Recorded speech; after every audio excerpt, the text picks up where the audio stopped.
what does it take to create a royal meal? The man behind these scrumptious dishes in weddings for Prince Harry and Prince William is none other than Mark Mosimann of Mosimann's Dining Club in London.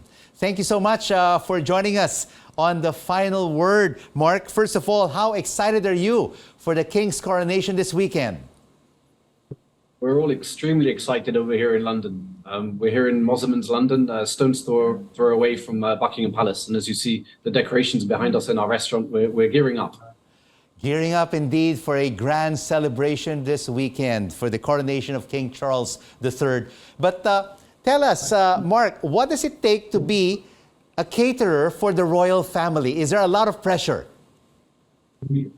Definitely a lot of pressure, but it's all part of what we do. So we're obviously very excited for this upcoming weekend. And obviously having catered previous royal events, we've done it quite a few times. So we're getting more used to it. The Mosimann Dining Club all started with your father, Anton.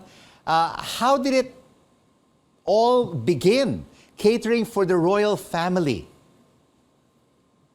Well, it started, my father opened the club here in 1988. And a few years after that, we've been catering for, at the time, Prince Charles, for many of his charitable foundations in and out of Buckingham Palace and James's Palace. Over the years, we've had the Royal Warrant since the year 2000, and every 5 years we've been able to continue that. We have to reapply every 5 years for the warrant. So yes, we've been busy over the years. Busy indeed. And one of the biggest catering events you've done for the royal family was William and Catherine's wedding. What was the experience like there? It was a fantastic experience. Prince William and Catherine they actually came here to the restaurant just behind me for the wedding tasting beforehand. So we were able to sit with them and decide. They were very decisive on what dishes they wanted to have at their wedding. They were obviously very involved, and we were delighted to be part of it and be able to share the experience with them as well. It's fantastic. And I read the menu, Mark. It had salmon, it had organic lamb and Berkshire honey ice cream. Let's start off with the salmon. Where did it come from? Yeah, so with all the ingredients of the menu, we were obviously targeted to make sure that all the ingredients were very local and as local as possible. The salmon came from Scotland, the crab from Dorset, and we had langoustines as well from Scotland for the starter. What about the organic lamb? Where did it come from? Also from the UK? Also from the UK, from actually one of Prince Charles at the time, King Charles now, one of his estates. So we sourced the lamb directly from there, as well as the vegetables actually for the dish. They came from the Highgrove estate. They were farmed. We actually drove to the farm to pick up all the vegetables from his estate, which are obviously all organic, which is obviously of utmost importance to King Charles as well. And what about the Berkshire ice cream? Believe it or not, Rico, we drove all the way to Berkshire, to the village of where Catherine is from, a small village called Bucklebury, and we picked up the honey from a local grower over there as well. So we really, focused on the local and organic as much as possible. So the salmon, the organic lamb, and the Berkshire honey ice cream. If I go to the Mosimann Dining Club in London, will I be able to have a taste of the part of the menu of William and Catherine's wedding menu? Something similar, Rico, absolutely. I mean, the menu was really designed just for them. But if you come over, we'll recreate it for you. All right, thank you so much, Mark. But tell us, how long did it take to prepare the menu? Because you said that William and Catherine personally picked the menu.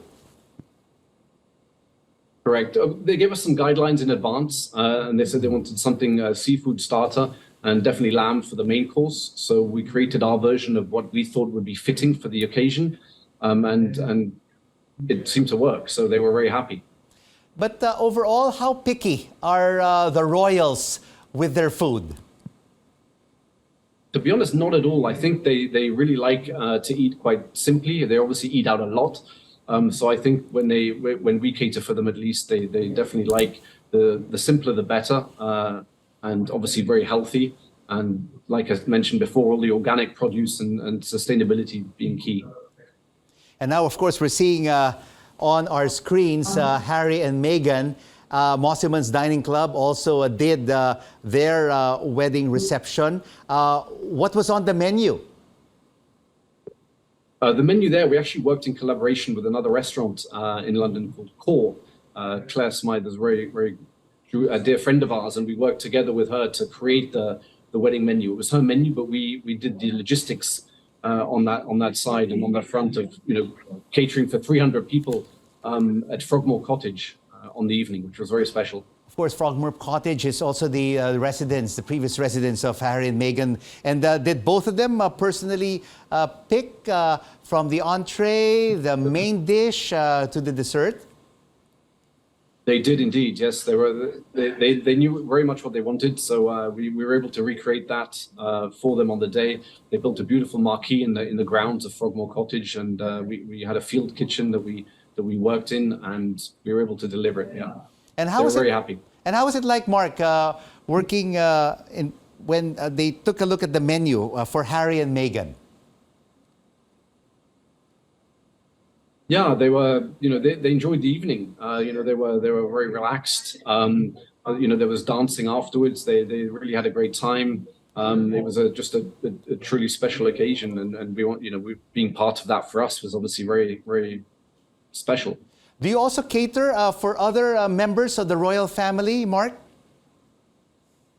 The majority, to be honest, for King Charles, normally for, like I mentioned before, for his charitable foundations overall.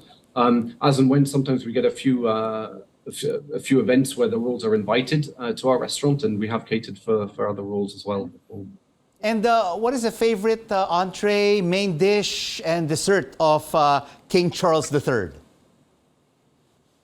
I would say, well, we're famous here in our restaurant in London for our mushroom risotto, and the King does love mushrooms. So kind of lucky that our mushroom risotto has been on our menu for 35 years. It's got 5 different types of mushrooms, some truffle. So that's definitely one of his favorite dishes. Lamb, again, is very, he likes very much, as well as obviously the simple vegetables and not, we want the flavor of the vegetables to come out on the plate. That's important for us. And what about Queen Consort Camilla? What are some of her favorite foods? Similar, to be honest. She's in a very similar way, and on the events we do, they're definitely not fussy. They like a nice, healthy lunch or dinner. All right, it looks like behind you at the Mosimann's Dining Club in London, you're all set for the coronation this weekend. What can guests expect from the menu at the Dining Club this weekend?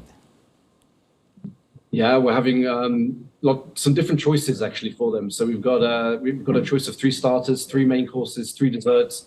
We're going to be showing the coronation live on Saturday, as well as the concert on Sunday evening. We're hosting a special dinner, so we've got a full house both days. So we're very excited. Excited indeed for this once-in-a-lifetime experience, the coronation of King Charles III. Everyone here in the Philippines as well will be watching very closely the pomp and pageantry of the coronation this weekend. Thank you so much for joining us on The Final Word, live from London. Mosimann's Dining Club owner, Mark Mosimann.